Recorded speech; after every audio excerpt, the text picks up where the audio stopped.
Let's have a broader discussion then about racial ignorance and indeed racism directly by South African brands. Bring in Tessa Dooms. She is a political and social analyst joining me by Zoom from Johannesburg this afternoon. Tessa, always good to speak to you. So clicks today in the series of interviews done by the CEO saying that, well, 2 staff members have now been suspended in the aftermath of this. Is this a sign then that the brand is indeed doing right where it has caused such serious offence? So thank you for having me. I think that the previous speaker just summed up that issue very well, is that accountability comes with transparency. And to say to us that 2 people have been suspended doesn't say very much at all, because we still don't know what the actual issue was. We don't know what the motivations were. We don't know whether this was a matter of just poor oversight. We don't know whether this was, a part of something that they had planned, something that they had chosen to do. And it's important to have honest conversations and transparent conversations, and not being willing to explain in full what exactly transpired minimizes the issue. It minimizes it to, well, an employee just did something wrong and we're dealing with it internally, when whatever was done may have been entirely deliberate, may have been something that is part of an institutional arrangement, part of the ad companies they're choosing and the marketing people that they're hiring. And we're not then getting to the root of the issue if we're not getting transparency and, again, full accountability from Clicks for what is actually at play here. And a question you've been trying to address more directly since this morning, I've noticed, is about why these quote-unquote accidents, such as this racist campaign by Clicks, happen so often in advertising and PR. I'm wondering if you have been able to make any other sense of it, but to say that the reality is that you've got ignorant and racist people making these decisions. Well, I think that the reality is complex, and that's the reason why I posed the question. I think that there are major questions to be asked about corporate South Africa as a whole, and the ways in which not necessarily just what the race is of people in power, because I think that's one part of the conversation, and things like BEE seek to address those kinds of things. But we also have to ask something about the institutional cultures of our country, and whether or not we've adopted the same kinds of corporate thinking that were part of our institutions and the institutions in our country in the economic field during apartheid, and we've just continued on with those same corporate cultures. I work a lot on youth employment issues, and one of the things young people often tell me about their experiences going into corporate South Africa looking for jobs is that it's not so much whether they have the skills or whether they don't. It's whether or not they are seen as young black people, if they are seen as fit for the corporate sector, whether they seem to fit into the cultural ways of doing things, whether they dress right, whether they look right, whether they speak the right kind of English. And those are the kinds of things that are about a culture. That's when we talk about systemic racism, when it's not just about the color of the person, but when we have a proximity to whiteness as the standard for excellence, as the standard for competence, as the standard for inclusion, we need to ask ourselves much more important questions and fundamental questions about the kind of society we're trying to create and the kind of economic actors that underpin it. And you're taking me back, Tessa, to a point that the Clicks CEO was making in that conversation with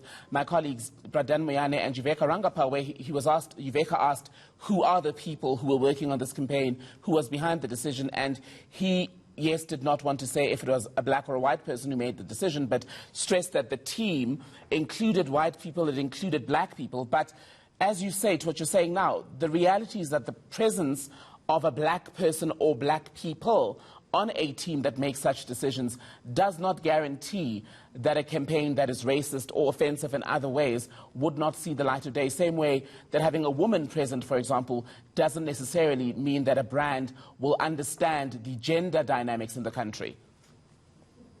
Certainly, and this is one of the ways where we have to have a more nuanced conversation even about the question around quotas. Because when we play representation politics by numbers, rather than by substantive issues and by substantive views about the world and through ideological lenses, then all we might be doing is creating a false sense of inclusion, a false sense of unity, a false sense of change. And that's not ideal for our society. We've gone through these kinds of phases over and over and over again in the last 26 years, where we create a flag and we feel like, okay, the flag is going to be the thing that's going to bring us together, or we create an anthem, or we create a rugby match, or we create a TRC. But we're doing things that are superficial. We're papering over cracks, we're playing numbers games, but we're not actually changing the culture of how we see each other, how we treat each other, and what our humanity is based on.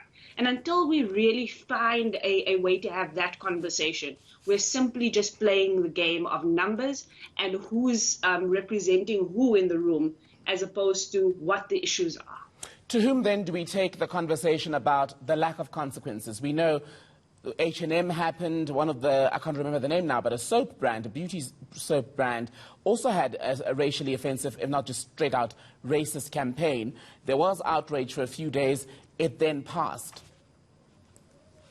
So I think part of the reason why the question has to be about what consequences look like, as opposed to who we take consequences to, is because we know that people don't, there's not a lot of accountability structures for the CEO of a big corporate.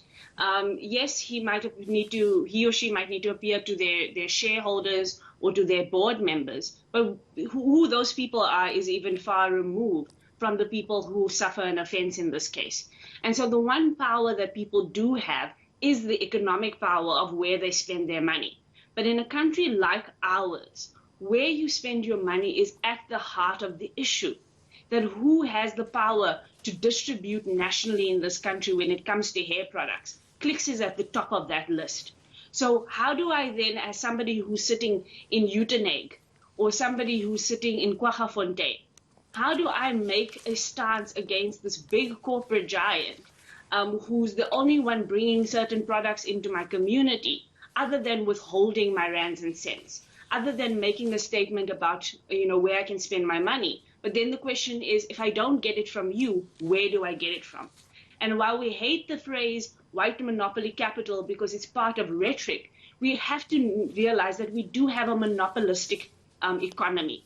And it means that in this case, particularly with this Clicks case, where Clicks is a stockist of young black people who are making products for black people's hair that are sitting now on Clicks' shelves, who have now gotten caught in the crossfire of this.